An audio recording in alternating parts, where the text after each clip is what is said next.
Selling hair once isn't the hard part. Keeping customers is where most businesses struggle. Today, we're going to be talking about why hair businesses lose customers after that first sale. Hi, everyone. Welcome back to another podcast episode. My name is Brittney Bundles, and you are listening to the Brittney Bundles podcast. We're going to go ahead and get right into this episode. So, the first thing that I'd like to talk about is no follow-up after purchase.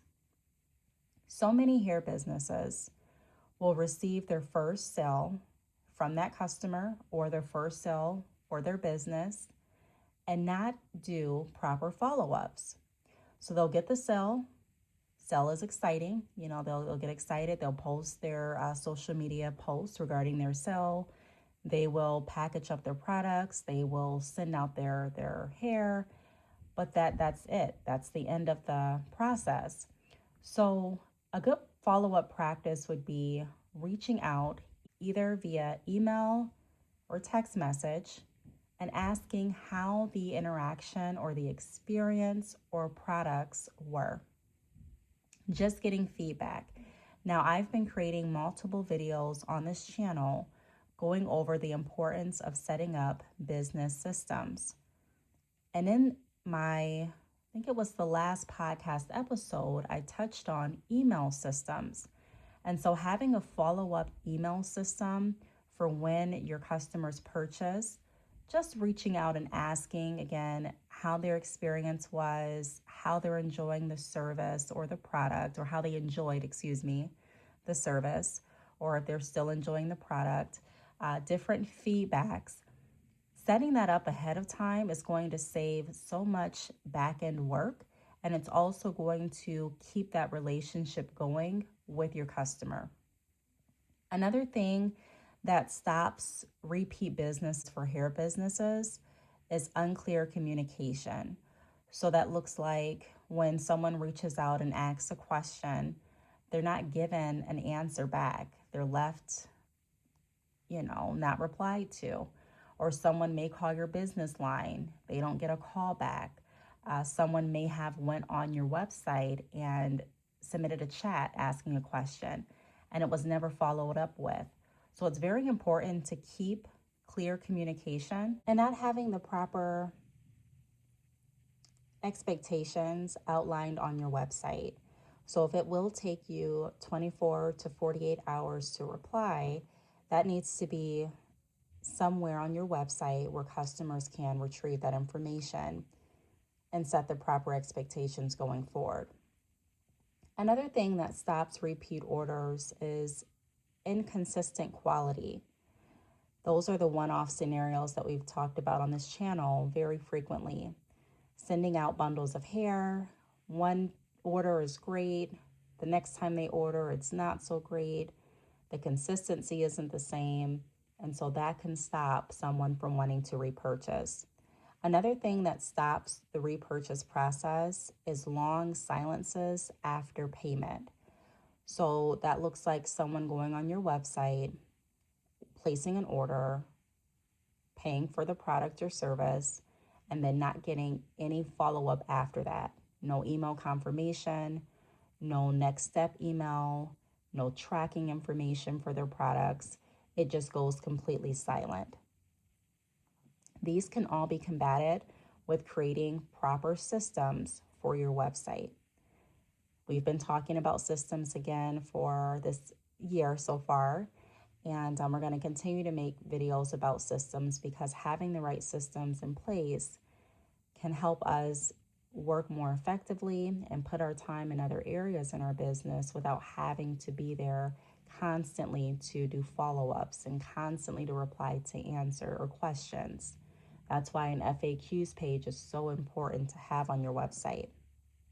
So we're going to talk about what customers actually want. So customers want clarity on shipping timelines. A lot of times it's not the fact that your shipping timeline isn't okay with customers and that's discouraging them from purchasing. More than often, it's the fact that they don't know what to expect. If your shipping time frame is 3 to 5 business days, a lot of people will be okay with that. but they want to know when they can expect their product. So making sure that you have clear shipping time frames on your website and also in the order receipt, the order confirmation email that goes out is going to help boost those repeat orders. Also, updates. So making sure that your customers are getting their tracking information, updates on their package, updates on the service that they purchased, even when nothing changes. Another thing that can help is consistency.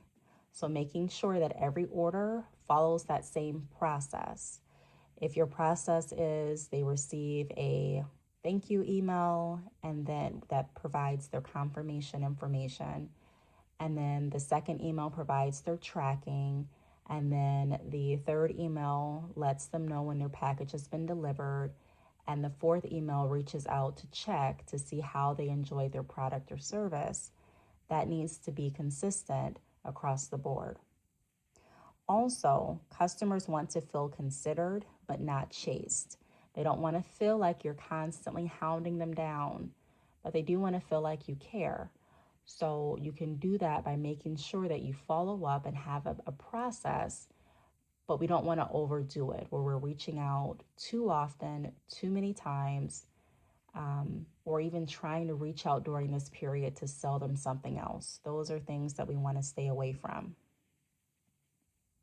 This is why I focus so much on communication and expectations here on this channel, on this podcast, because I really believe in the fundamentals of business.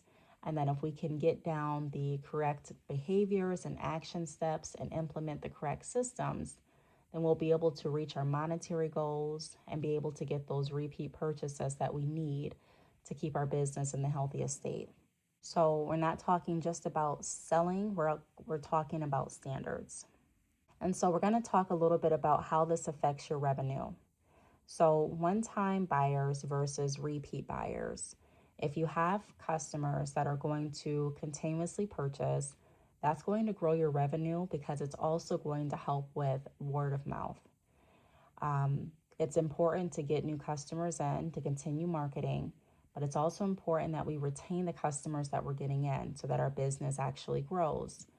Some businesses are really good at getting new customers, but they're not good at the retention portion. And so the business stays stagnant, even though they're getting new customers. We have to learn to be good at both. Also, when you are receiving repeat orders, it has been proven that you have lower refund requests. When people do business with you more than once, they build a trust for you and you start to build a relationship. And it's less likely that they're going to ask for refunds. Also, it helps to lower the chance of negative reviews. Having repeat orders, repeat customers, that indicates that whoever purchased liked what they purchased to some extent or liked the service that they received to purchase again. And so that's going to also lower your chance of receiving negative reviews. And then it's also going to lower the amount of constant new traffic that you need. Again, we want to make sure that we're attracting new customers, but if we're retaining the customers that we have, it doesn't put as much pressure to constantly get new customers. Again, we want new customers, but there is a different pressure when you're not able to retain your existing customers in terms of getting new customers than there would be if you're able to retain your customers and then you're just still vetting new people.